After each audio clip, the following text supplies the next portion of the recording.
bulan Ramadan kemarin, bulan Ramadan yang lalu, bulan puasa, saya melakukan perjalanan yang saya sebut dengan tirakat. Tirakat itu bukan tirakatan ya.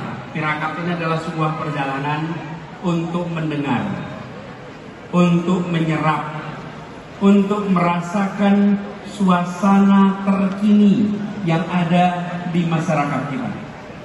Saya datang ke banyak tempat tanpa kamera, tanpa media, tanpa ditemani siapa-siapa.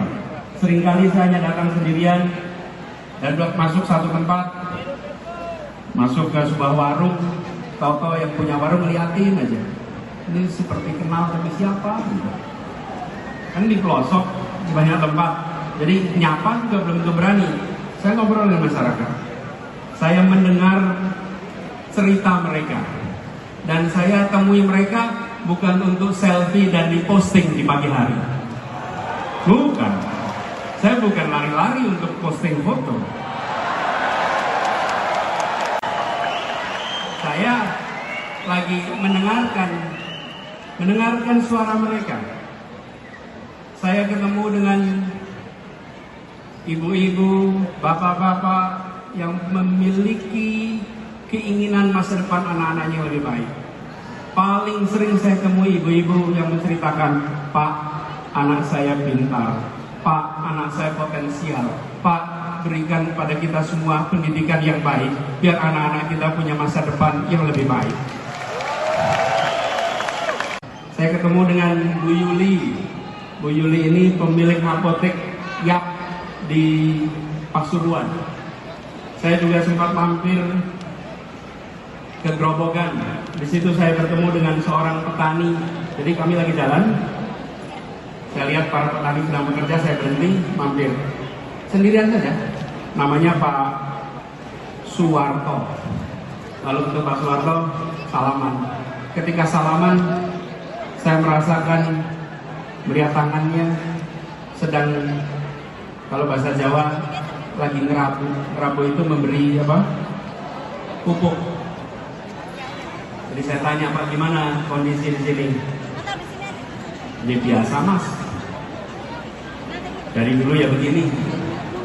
Lalu apa situasi yang tersulit? Panjang sebetulnya ngobrolnya. Dia bilang, Pak, saya ngerepoti urusan pupuk, Pak. Rabu ini paling angel, Pak. Arep rabu, ono sing rabu subsidi, rabu non subsidi. Ora kaya zaman biyen. Zaman biyen tinggal ning warung, nggawa ember, langsung iso tuku rabu. Saiki arep ning warung ditakoni, Pak, jenengan non subsidi apa subsidi? Terus dia bilang, halo, wong kaya awak dhewe iki ra debit pos bayar sing non subsidi. Ayo mesti subsidi. Terus saya tanya, bagaimana kalau besok pun Pak dibalik persis zaman biyen mawon, Pak. Ya selesai ngobrol, saya tanya sebelum pamit, Pak, sebelum pamit saya ingin mengenalkan diri tepangaken kula Anies Baswedan. Nah selama ngobrol dia nggak tahu dengan siapa. Jadi ketika saya bilang tepangaken kula Anies Baswedan, terus dia jawab, Anies Baswedan, Gubernur DKI. Iya, Gubernur DKI. Kok bisa tekan gini? Kok bisa sampai sini? Ya, saya kula sawet tirakat. Terus dia ngasih beberapa pesan-pesan. Saya perhatikan betapa masyarakat yang kita temui menyampaikan kepada kita semua bahwa di masyarakat sana ada suasana sulit, ada suasana menantang, tapi yang sebenarnya lebih mengkhawatirkan adalah serba ketidakpastian. Serba ketidakpastian. Bagaimana yang menanam tidak tahu nanti harga jualnya berapa. Bagaimana yang beternak tidak tahu ongkos produksinya nanti berapa. Bagaimana yang mengurusi pertanian tidak bisa mengetahui seperti apa ongkos-ongkos yang harus dia keluarkan. Karena apa? Karena aksesnya dikuasai oleh mafia-mafia pupuk. Ketika bicara tentang pekerja migran, banyak dari mereka yang sistemnya dikuasai oleh mafia-mafia PMI. Yang mereka berangkat kerja keras dan ujungnya pulang tidak bisa mendapatkan yang selayaknya. sama UKM juga begitu. Dan mafia-mafia ini berderet, ada urusan mafia tanah, ada mafia parkir, ada mafia kesehatan, mafia perumahan, mafia pemilu, mafia bansos, bahkan mafia proyek pemerintah. Ya termasuk mafia BTS itu. Semua. Karena itu seluruh mafia ini harus kita bereskan. Republik ini tidak akan bisa maju bila kita membiarkan mafia-mafia itu merajalela di negeri ini. Termasuk proyek pemerintah. Ketika kita melihat ada kasus-kasus, termasuk kemarin mafia BTS, maka saya sependapat dengan disampaikan oleh Ketua Partai Nasdem Pak Surya Paloh. Tuntaskan penyelidikannya. Semua yang terlibat harus diperiksa. Dorong transparansi. Jangan ada pihak yang dibiarkan melenggang, tidak dimintai pertanggungjawabannya. Tunjukkan bahwa hukum memang tegak, bukan saja ke bawah tapi juga ke atas.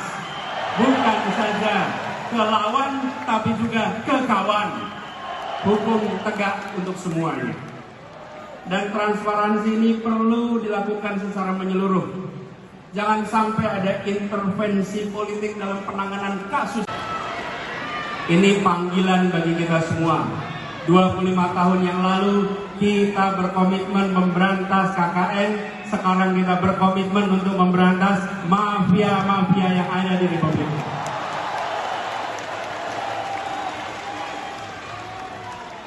Proses terjadinya itu pelan-pelan. Proses penyimpangan itu pelan-pelan. Bila pemimpin-pemimpin dari Republik ini tidak sensitif pada persoalan ini, maka persoalan ini akan secara bertahap merusak Indonesia. Karena itu saya kalau boleh bertanya kepada semuanya nih. Kalau saya beri pertanyaan, pejuang bukan? Maka jawab, hadapi. Siap? Pejuang bukan? Pejuang bukan? Pejuang bukan? Insya Allah kita hadapi, dan dengan izin Allah perjuangan ini insya Allah akan diantarkan pada kemenangannya. Terima kasih, salam perjuangan, pesan kepada seluruh keluarga, semua tetangga, jangkau semua dan katakan bahwa perubahan untuk keadilan sedang bergerak menjangkau semua. Dan insya Allah dari ruangan ini dikirimkan pesan penuh semangat ke seluruh Indonesia. Assalamualaikum warahmatullahi wabarakatuh.